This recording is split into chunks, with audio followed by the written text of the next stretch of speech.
Há uns 10 anos, se você sentasse na mesa de uma agência bancária ou de uma corretora e começasse a falar sobre criptomoeda, você virava um motivo de piada na hora. O pessoal olhava pra você e pensava: lá vem o cara falar de dinheiro de internet, coisa de hacker, joguinho de computador.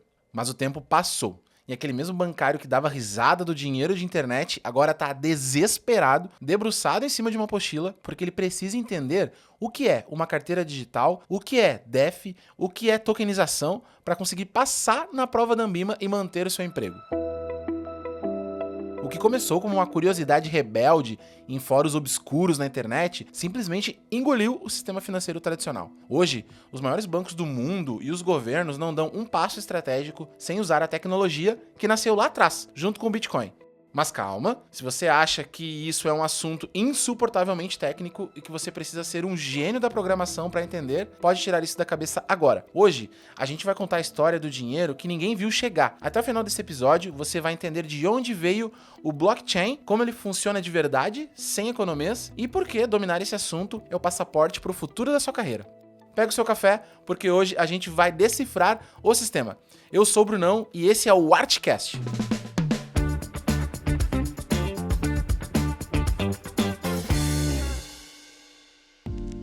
Para a gente entender de onde saiu essa tecnologia, porque ela mexeu tanto com as estruturas do mercado financeiro, a gente precisa fazer uma viagem no tempo e voltar para o ano de 2008. Imagina o cenário ou tenta se lembrar se você já acompanhava o noticiário naquela época. O mundo estava derretendo. A crise das hipotecas, o famoso subprime, explodiu nos Estados Unidos e respingou no planeta inteiro. Eram milhões de pessoas perdendo as suas casas, o desemprego disparado e, no meio de todo esse caos, bancos gigantescos, instituições centenárias, simplesmente quebrando do dia para a noite. O maior símbolo disso foi a queda do Lehman Brothers, um banco que tinha mais de 150 anos de história e ele sumiu do mapa. O mercado global entrou em pânico absoluto, mas por que essa crise foi tão assustadora e diferente das outras? Porque ele não quebrou só empresas, ele quebrou a única coisa que sustenta todo o sistema financeiro global: a confiança. Pensa comigo, o dinheiro, na sua essência, é só uma ideia baseada em confiança. Quando você deposita o seu salário na conta corrente, você não está guardando notas fiscais de papel num cofre de metal com o seu nome gravado na porta. Você está confiando que, quando você abrir o aplicativo do celular, aquele número na tela vai estar lá. Você confia que o banco não vai sumir com o seu dinheiro. Você confia que a agência de classificação de risco avaliou os títulos direito. E você confia que o governo não vai tomar decisões absurdas. O mercado financeiro tradicional inteiro precisava de um intermediário, de uma figura de autoridade de terno e gravata, para dizer se uma transação é verdadeira ou falsa. E a crise de 2008 mostrou para o mundo que esses intermediários podiam errar de forma catastrófica. Pior ainda, para evitar um colapso total, os governos usaram o dinheiro público, o dinheiro dos impostos, para salvar os próprios bancos que causaram a crise. A sensação de injustiça era absurda. A confiança no sistema foi pro ralo. E foi exatamente nesse clima de revolta e descrença total no sistema tradicional que uma coisa muito estranha aconteceu. No final de 2008, um documento em PDF de umas 9 páginas foi publicado num fórum de internet sobre criptografia. O autor usava o pseudônimo de Satoshi Nakamoto. Até hoje, a gente não sabe e não faz a menor ideia se é um homem, uma mulher ou um grupo de programadores brilhantes. Ninguém sabe quem é, mas esse documento trazia a proposta de um sistema financeiro totalmente novo, que ele chamou de Bitcoin. Um sistema de dinheiro eletrônico de pessoa para pessoa, sem bancos, sem governos. Só que aqui tá o grande pulo do gato. E é aqui que o mercado financeiro e os grandes bancos começaram a prestar atenção de verdade anos depois. A verdadeira genialidade desse tal de Satoshi não foi inventar uma moedinha virtual. A revolução de verdade foi a tecnologia que ele criou por trás dos panos para fazer essa moeda funcionar. E o nome dessa tecnologia é blockchain. E como é que a gente explica o que é um blockchain na prática, sem precisar falar de algoritmos complexos ou linhas de código? Imagina que você e mais 10 amigos decidiram jogar cartas, apostando dinheiro de verdade, só que ninguém levou dinheiro físico na carteira. Como é que vocês controlam quem tá ganhando e quem tá perdendo? O jeito tradicional seria escolher um de vocês, o cara mais honesto da roda, dar um caderno e uma caneta na mão dele e dizer: você vai ser o nosso banco, a gente confia em você, você anota tudo aí. Esse é o modelo exato do sistema financeiro hoje. A gente escolhe uma instituição central e confia no caderno dela. Mas e se esse amigo decide roubar e colocar uns zeros a mais no nome dele escondido? Ou se alguém rouba o caderno dele? Ou se derramar café e apagar tudo? Todo mundo perde o controle do dinheiro. O que o blockchain faz é mudar a regra do jogo. Em vez de você dar o caderno para uma pessoa só, todo mundo na roda ganha um caderno idêntico. Toda vez que você perde 5 reais pro seu amigo, você tem que gritar na sala inteira: eu tô passando 5 reais pro João. E aí todo mundo anota essa transação nos seus cadernos exatamente ao mesmo tempo. Se você tentar dar uma de esperto e gritar que passou 100 reais, sendo que você só tinha 10, todo mundo vai olhar pro próprio caderno e dizer: ei, peraí, o saldo tá errado. Essa transação é mentirosa. A maioria rejeita a mentira e a transação não é registrada. Isso é um blockchain. É uma corrente de blocos. Ele é basicamente um livro-razão, uma espécie de cartório digital público, gigantesco e global. Só que em vez de 10 amigos numa sala, são milhões de computadores espalhados pelo mundo inteiro, anotando e validando cada movimentação ao mesmo tempo. 24 horas por dia. Como a informação fica gravada em blocos de dados e um bloco se tranca no outro, formando uma corrente fortíssima, é matematicamente impossível você voltar no passado e apagar ou alterar um registro sem que o mundo inteiro perceba a fraude na hora. Você não precisa mais do carimbo de um gerente de banco. Você não precisa mais pagar caro por um auditor. A própria rede atesta que aquele registro é verdadeiro. Isso é o que a gente chama de descentralização. O poder não está mais na caneta de um diretor de banco. O poder está distribuído no sistema. E é por isso que a gente bate tanto na tecla daquela nossa frase de efeito. O blockchain não nasceu para criar moeda. Ele nasceu para criar confiança. Ele resolveu o problema do caderno central, que podia ser fraudado. Quando os grandes players do mercado entenderam isso, aí o jogo virou. Eles perceberam que essa infraestrutura não era o inimigo, era a ferramenta mais poderosa já inventada para cortar custos, acelerar processos e garantir segurança. Mas aí que entra a grande confusão da galera que está estudando. Se o blockchain é o motor, o que é o Bitcoin? O que são esses criptoativos todos que estão caindo na prova da Anbima? Como é que a gente separa a genialidade da tecnologia daquela loucura de especulação que a gente vê no YouTube? É exatamente esse nó que a gente vai desatar agora. Bom, agora que a gente entendeu a genialidade da tecnologia, a gente precisa separar as coisas. Porque se você for fazer a prova da Anbima achando que Bitcoin e blockchain são a mesma coisa, você vai errar a questão. E se você atender um cliente achando que tudo isso é só um cassino virtual, você vai perder dinheiro e credibilidade. A melhor forma de você nunca mais esquecer a diferença entre os dois é usando uma analogia muito simples. Vamos lá. Imagina que o blockchain é a internet. Quando a internet foi criada, a primeira grande aplicação revolucionária que rodou em cima dela foi o e-mail. A internet é a estrada. O e-mail é o carro que anda nela. Nesse nosso universo, o blockchain é o motor, é a infraestrutura. E o Bitcoin é só o primeiro carro que usou esse motor.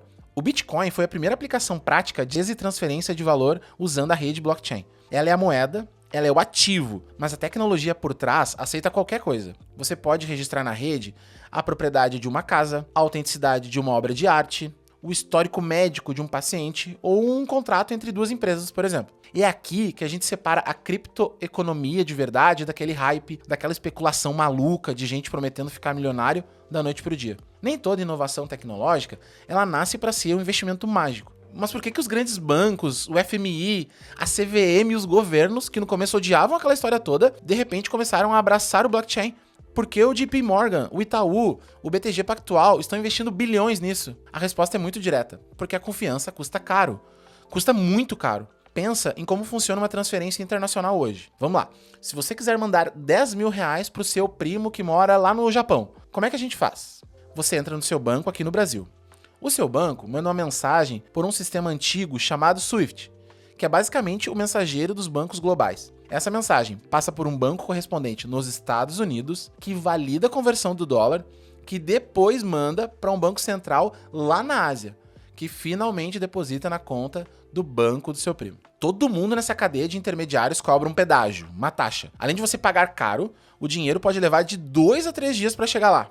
E por que demora? Porque cada um desses bancos precisa checar o próprio caderno, fazer as compensações e auditar para ver se não é fraude. Agora, se você pegasse esses mesmos 10 mil reais, converte para uma criptomoeda e manda para o seu primo pela rede blockchain, o dinheiro cai na carteira dele no Japão em cerca de 10 minutos. E o custo da transferência é de alguns centavos, dependendo da rede. Não tem banco correspondente, não tem câmera de compensação, não tem o feriado bancário.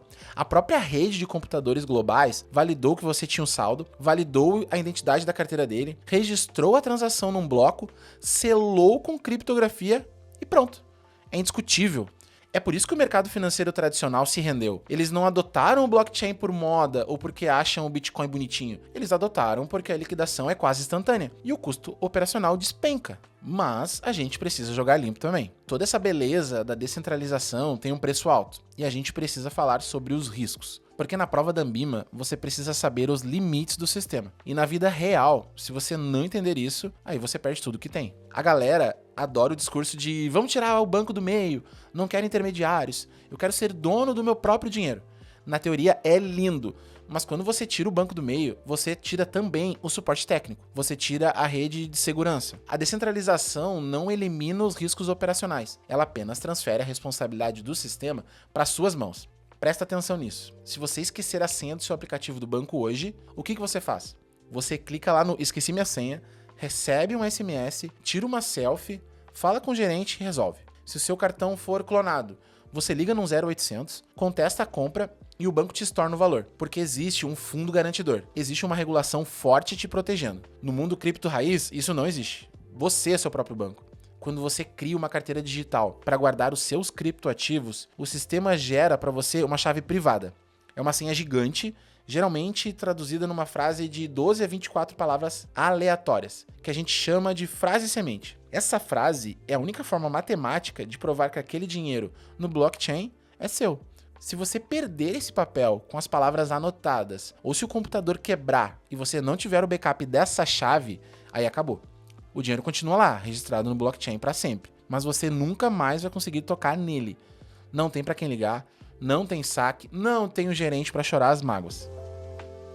Tem histórias reais que saíram na mídia de caras que compraram milhares de bitcoins lá no começo, quando não valia quase nada, e guardaram num HD de computador. O cara esqueceu, jogou o computador no lixo e hoje tem o equivalente a 200 milhões de dólares num aterro sanitário na Inglaterra, pagando milhões para escavar o lixo tentando achar o HD. E é por causa dessa responsabilidade gigante que o mercado criou formas diferentes de guardar esses ativos, e isso ganhou peso nos exames da Ambima. Hoje, se você entrar nesse mundo, você basicamente escolhe entre duas opções de segurança. A primeira é a famosa Hot Wallet, que é a carteira quente. Ela é quente porque ela está sempre conectada na internet. É um aplicativo no seu celular ou no navegador. Ela é maravilhosa para você fazer transações rápidas no dia a dia, mas como está na internet, está vulnerável a vírus e ataques de hackers. E a segunda opção é a Cold Wallet, a carteira fria. Imagina um pendrive super seguro que você espeta no computador, faz a transação e depois tira e guarda na gaveta, totalmente desconectado da internet. É o lugar mais seguro do mundo para você guardar o grosso do seu patrimônio em cripto, porque nenhum hacker consegue invadir um pendrive que está dentro do cofre da sua casa. Mas, se você perder o pendrive e a frase semente, aí o dinheiro vira pó. Percebe como o jogo mudou? A tecnologia é impecável contra fraudes no registro. O blockchain não é hackeado, mas a peça que fica entre a cadeira e o teclado, ou seja, o ser humano, essa peça continua cometendo erros. E é exatamente para tentar equilibrar essa segurança matemática da rede com a proteção ao consumidor que a CVM, o Banco Central e os governos começaram a colocar a mão na massa. O mercado tradicional olhou para o blockchain e falou assim: legal, a tecnologia é incrível, mas e se a gente usar essa infraestrutura rebelde para criar produtos financeiros regulados, com CNPJ, onde o cliente não precisa se preocupar em decorar 24 palavras soltas? E aí que nasceram os ETFs de cripto, a tokenização de ativos reais e o real digital, que é o DREX. O dinheiro do futuro já está rodando. E é sobre isso, sobre o que efetivamente cai na sua prova e o que o cliente vai te pedir na semana que vem, que a gente vai mergulhar agora.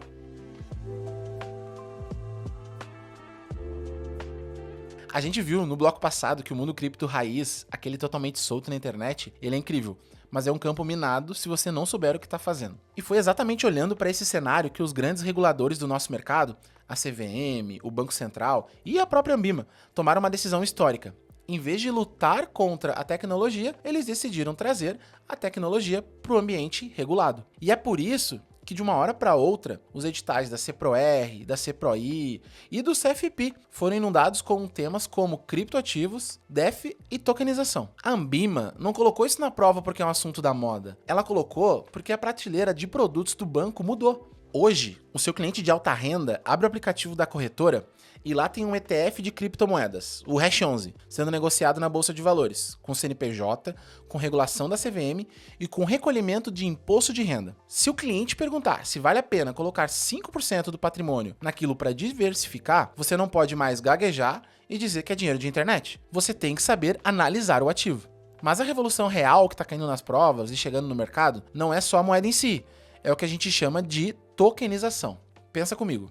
Um token é simplesmente um certificado digital de propriedade que fica registrado lá no blockchain, provando que você é dono de alguma coisa. Imagina um prédio comercial de alto padrão na Faria Lima, avaliado em 100 milhões de reais. Quantas pessoas no Brasil têm 100 milhões de reais na conta para comprar esse prédio inteiro? Quase ninguém.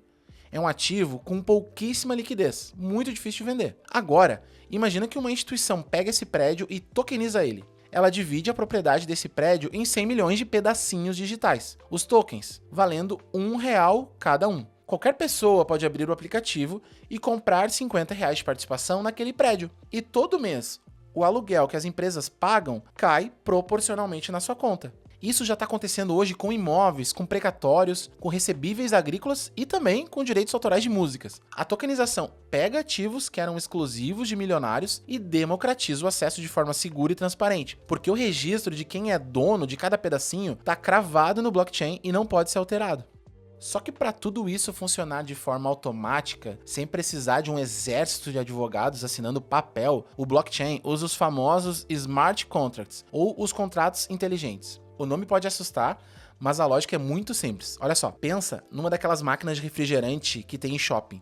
A máquina tem uma regra programada nela. Se você colocar uma nota de R$5 e apertar o botão A1, ela te entrega uma lata de refrigerante e devolve o troco. A máquina não precisa ligar para o gerente para pedir autorização nem nada. Ela simplesmente obedece à regra que está no código dela. Um smart contract é exatamente isso, só que no mercado financeiro. É um contrato escrito em código de programação que se executa sozinho quando as condições são cumpridas. Se você compra um seguro de voo atrasado que funciona via smart contract e o sistema do aeroporto registra que o avião atrasou mais de 2 horas, a indenização cai na sua conta automaticamente. Não tem formulário de sinistro, não tem analista segurando o pagamento, a regra foi cumprida. O contrato executa, simples assim. E é em cima desses contratos inteligentes que nasceu o que a gente chama de DeFi, as finanças descentralizadas. É a ideia de você pegar um empréstimo ou emprestar o seu dinheiro direto para outra pessoa, usando só o código de programação para garantir a transação, sem ter um banco no meio cobrando spread. De novo, é maravilhoso, mas traz todo aquele risco pro colo do investidor que a gente comentou lá atrás. Mas se você acha que os governos iam ficar assistindo a tudo isso de braços cruzados, você está muito enganado. O sistema tradicional contra-atacou com a sua própria versão dessas tecnologias. As CBDCs, que são moedas digitais emitidas pelos bancos centrais. E aqui no Brasil essa moeda já tem nome e já está em fase de testes pesados. É o Drex. Muita gente confunde o Drex com o Pix, mas eles são bichos completamente diferentes. O Pix é um sistema de mensageria para pagamentos rápidos. O Drex é o próprio real em formato de token, rodando num blockchain controlado pelo Banco Central, feito para executar os smart contracts. Com o Drex, no futuro, você vai comprar um carro usado e não vai mais ter aquele medo de eu transfiro o dinheiro primeiro ou você assina o recibo de transferência primeiro? O smart contract do Drex vai amarrar as duas coisas. No exato milissegundo em que o dinheiro sair da sua conta, a propriedade do carro muda para o seu nome no sistema do Detran. Ou acontece tudo junto ou não acontece nada. Percebe onde a gente chegou? O blockchain saiu dos fóruns de internet e virou a base do sistema financeiro do futuro. E se você não quer ficar para trás nessa revolução, você precisa dar o próximo passo. É sobre isso que a gente vai falar agora para encerrar o nosso bate-papo aqui. Bom, chegamos ao final do nosso 5º episódio. Eu espero de verdade que o papo de hoje tenha virado uma chave na tua cabeça e desmistificado esse assunto que ainda assusta tanta gente no nosso mercado. O blockchain não é uma moda passageira, não é um cassino virtual e definitivamente não é só o Bitcoin. Nós estamos falando da maior revolução na história do dinheiro desde que os bancos foram inventados. É a infraestrutura que resolveu o problema mais caro do mundo: a confiança. E é exatamente por isso que a Anbima, a CVM e o Banco Central trouxeram esse assunto com peso para dentro das certificações. Não é para dificultar a sua vida na hora da prova, tá? É porque a realidade da agência e do escritório de investimento mudou. O seu cliente já tem cripto na carteira. Ele já vai perguntar sobre os ativos tokenizados. Ele vai querer saber se aquele ETF vale a pena. E o mercado vai exigir que você saiba explicar como o Drex vai mudar a vida financeira dele. O profissional que entender isso agora, que souber separar o motor do carro, a tecnologia da especulação, vai nadar de braçada e virar referência. Já aquele profissional que continua dando risada do dinheiro de internet e fechar os olhos para a inovação, bom, esse cara vai ficar obsoleto muito rápido. E dominar esse conteúdo com profundidade, não só para garantir a sua aprovação, mas para dar um show na mesa de atendimento, é o que a gente faz de melhor. Se o que a gente conversou aqui faz sentido para você e você quer dar o próximo passo na sua carreira, a Academia Rafael Toro é onde isso acontece. O link está na descrição. Um grande abraço, bons estudos, não perca a sua frase semente e a gente se vê no próximo episódio. Até lá!